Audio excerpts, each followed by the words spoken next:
Farmer protest বা কৃষক আন্দোলন 2.0 আবার শুরু হয়েছে।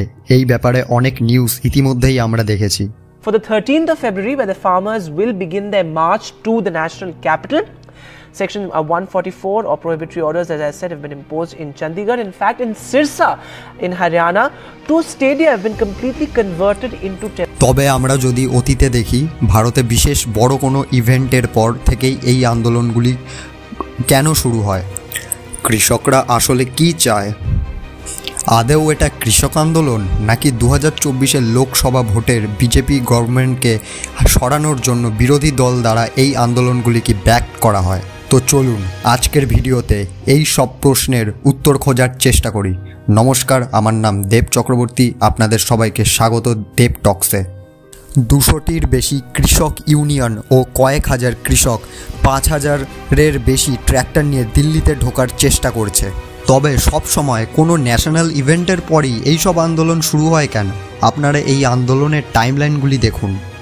22শে জানুয়ারি 2024-এ যেই রাম মন্দিরের উদ্বোধন হয়, তার ঠিক 4 দিন পর অর্থাৎ 26শে জানুয়ারি 2024-এ এই কৃষক আন্দোলন বা ফার্মার প্রোটেস্ট 2.0 আবার শুরু হয়।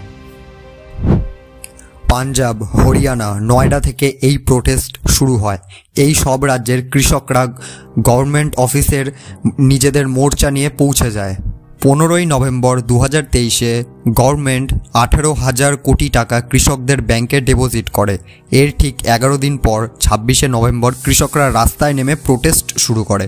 22শে জুন 2023-এও যেই রাম মন্দিরের উদ্বোধনের ডেট অ্যানাউন্স করা হয়, এর ঠিক 1 মাস পর 27শে জুলাই 2023-এ SKM অর্থাৎ সংযুক্ত কিষাণ মোর্চা একটি বড় প্রোটেস্টের প্ল্যানিং শুরু করে এবং এই ফর্মাল লিডারের বয়ানটি শুনুন। मोदी ਦਾ ਗ੍ਰਾਫ ਬਹੁਤ ਮੰਦਰ ਦੇ ਕਰਕੇ ਉੱਪਰ ਉਹ ਨੁਕਸਾਨ ਉਹ ਇਹਦਾ ਗ੍ਰਾਫ ਡਾਊਨ ਕਿਵੇਂ ਆ ਸਕਦਾ ਹੈ?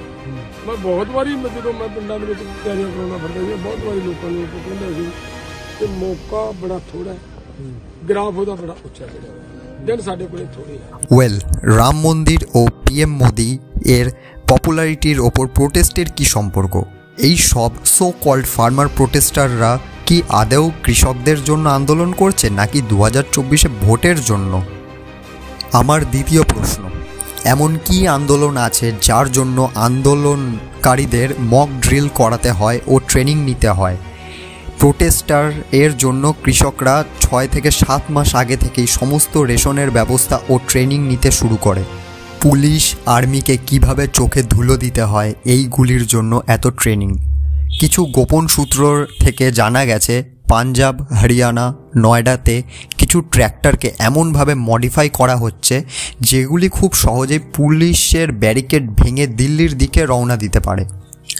এবং আমার তৃতীয় বড় প্রশ্ন, এই ফার্মার প্রোটেস্টে ফার্মারদের ডিমান্ডগুলি কি আদৌ সম্পূর্ণ হতে পারে? ফার্মারদের ডিমান্ডের এই 8 নং ডিমান্ডটি দেখুন।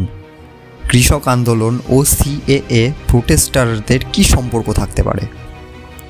যেখানে শারজিল ইমান নর্থ ইস্ট থেকে ইন্ডিয়াকে পুরোপুরি আলাদা করার কথা বলে। असम और इंडिया कट के अलग हो जाए, तो हमें असम का रास्ता बंद करना होगा, फौज को काटना हमारी जिम्मेदारी। असम और इंडिया कट के अलग हो जाए, असम और इंडिया कट के अलग हो जाए, तभी ये हमारी बात सुने। असम में जो मुसलमानों का हाल है आपको पता है, CA नाफिज हो चुका है, वहाँ डिटेंशन कैंप में लोग डाले जा रहे हैं।